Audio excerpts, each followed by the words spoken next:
सबसे पहले मैं दीदी को बहुत बहुत शुक्रिया अदा करना चाहता हूँ।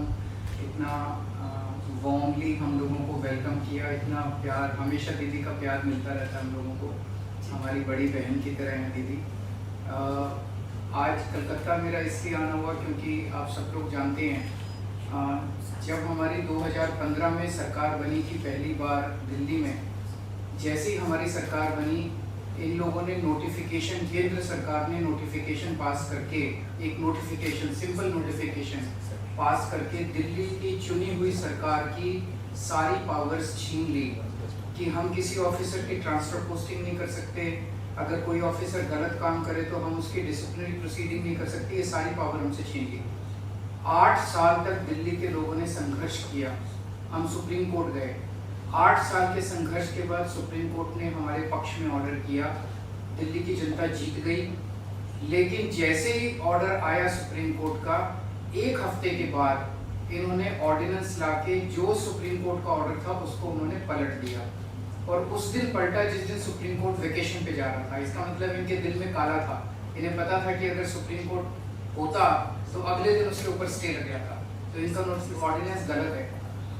इन लोगों ने जिस तरह से डेमोक्रेसी का मजाक बना दिया है, जहाँ भी 3 तरीके से ये चुनी हुई सरकारों को तंग कर रहे हैं। एक, पहली चीज़ कि जहाँ पे बीजेपी की सरकार नहीं बनती वहाँ ये एमएलए खरीद के सरकार गिरा देते हैं उस पार्टी की और अपनी बीजेपी की सरकार बना लेते हैं। दूसरा, जहाँ बीजेपी की सरकार नहीं बनती वहाँ ये ईडी और सीबीआई को इस्तेमाल करके दूसरी पार्टी के एमएलए को डराते हैं, धमकाते हैं, उनको तोड़ लेते हैं और उनकी सरकार गिरा के बीजेपी की सरकार बना लेते हैं। तीसरा, जहां बीजेपी की सरकार नहीं बनती वहां कानून का गलत इस्तेमाल करके, गवर्नर के जरिए ऑर्डिनेंस पास करके ये तरह तरह से उस नॉन बीजेपी गवर्नमेंट को काम ही नहीं करने देते। हमने वेस्ट बंगाल में भी देखा गवर्नर कैसे तंग कर रहे हैं, हमने वहाँ भी देखा, पंजाब में भी देख रहे थे, पूरे तमिलनाडु में देख रहे हैं, तेलंगाना में देख रहे हैं किस तरह से गवर्नर तंग कर रहे हैं। और अब दिल्ली के अंदर इन्होंने जो किया वो तो बिल्कुल ही जनतंत्र के खिलाफ है। एक तरह से ये बोल रहे हैं कि हम सुप्रीम कोर्ट को भी नहीं मानते, तो ये इनको बहुत ज़्यादा अहंकार हो गया है, और अहंकार जब हो जाता है आदमी को तो फिर वो बहुत स्वार्थी हो जाता है, फिर वो देश के बारे में नहीं सोचता। तो मैं समझता हूँ कि आने वाले समय में देश की जनता को ये देख के अब इस अहंकारी सरकार को हटाना चाहिए। तो एक तो मैं दीदी का शुक्रिया अदा करना चाहता हूँ कि राज्यसभा के अंदर इन्होंने कहा कि हम सपोर्ट करेंगे, और मैं समझता हूँ कि अगर राज्यसभा में ये बिल गिर जाता है तो ये एक तरह से सेमीफाइनल हो जाएगा 2024 का। और मैं अब भवन कुमार जी को रिक्वेस्ट करूँगा। बहुत बहुत धन्यवाद। सबसे पहले ममता दीदी, मैं पहली बार बंगाल में आया हूँ और इतना इन्होंने हमें मान सम्मान दिया और उसके लिए मैं धन्यवाद करता हूँ। आपका नाम तो मान है। जी थैंक यू। और सेंट्रल हॉल में बहुत बार मिलते रहे। लोकसभा में जब मैं था तो बहुत से गलत जो बिल आते थे उनका मिलके तृणमूल कांग्रेस के साथ मिलके हम उसका विरोध करते रहे, वेल में भी जाते रहे और हम बहुत से बिलों को वापस भी करवाते रहे। और जिस कमेटी का मैं मेंबर था उसके चेयरमैन जो थे सुदीप जी वो उनके चेयरमैन थे। तो एफसीआई और पब्लिक डिस्ट्रीब्यूशन, सो बंगाल और पंजाब का बहुत जो रिश्ता है वो बहुत मजबूत है। आज़ादी का संघर्ष जब चलता था तो बंगाल और पंजाब आपस में, शहीद आजम भगत सिंह भी लाहौर से सीधा कोलकाता आते थे और यहाँ से उनके जो जितने भी आज़ादी के परवाने थे उनके साथ मीटिंगें चलती थी। अभी भी पंजाब से बहुत बड़ा नाता है क्योंकि बहुत भारी संख्या में पंजाबी जो है वो बंगाल में रहते हैं। ट्रांसपोर्ट का बिजनेस है, दूसरे बिजनेस हैं। तो जैसा कि अरविंद जी ने बताया, ये लोकतंत्र को अपने पक्ष में करने के लिए कोई भी तरीका अपनाने लगे हैं सेंटर सरकार वाले। यहाँ तक कि मेरे 117 में से 92 एमएलए, बहुत बड़ा मैंडेट है, फिर भी मुझे अपने बजट सेशन को जो है चलाने के लिए सुप्रीम कोर्ट जाना पड़ा।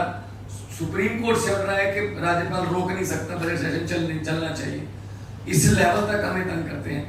तो अगर दिल्ली में भी तंग करते हैं, अभी स्टालिन जी की हमारे पास चिट्ठी आई कि हमें हमारे बिल नहीं पास हो रहे, केरला के जो चीफ मिनिस्टर उनकी चिट्ठी आई कि पास नहीं होने दे रहे 2-2 साल से जो है वो बिल पड़े हैं गवर्नर हाउस में।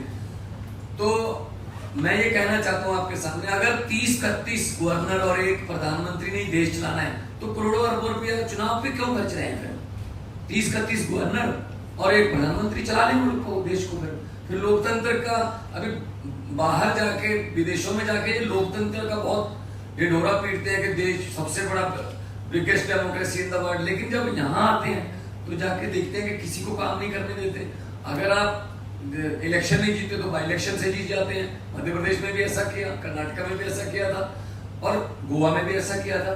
दिल्ली में मतलब एलजी मींस गवर्नमेंट, ऐसा इस लेवल तक की वर्डिंग जो है लोकसभा में पास करवाई है, एलजी मींस गवर्नमेंट। तो फिर आप इलेक्शन जो होती है, जो करोड़ों लोग इलेक्शन में जो लाइनों में लग के अपने पसंदीदा एमएलए, विधायक और मुख्यमंत्री को चुनते हैं, तो वो उनके लिए वो किसके लिए वोटिंग कर रहे हैं? तो ये मजाक बना रखा है डेमोक्रेसी का। तो ममता दीदी का बहुत धन्यवाद इसलिए भी कि इन्होंने बहुत लड़ाई लड़ी है, बहुत बड़ी बड़ी लड़ाइयाँ लड़ी हैं और जीती हैं, सफलतापूर्वक लड़ाइयाँ लड़ी हैं इन्होंने, चाहे वो इलेक्शन हो, चाहे वो सीबीआई की रेड्स का मामला हो, चाहे ईडी का मामला हो। तो हम लोग इकट्ठे होकर देश को बचाने का सवाल पैदा हो गया, लोकतंत्र को बचाने का सवाल पैदा हो गया।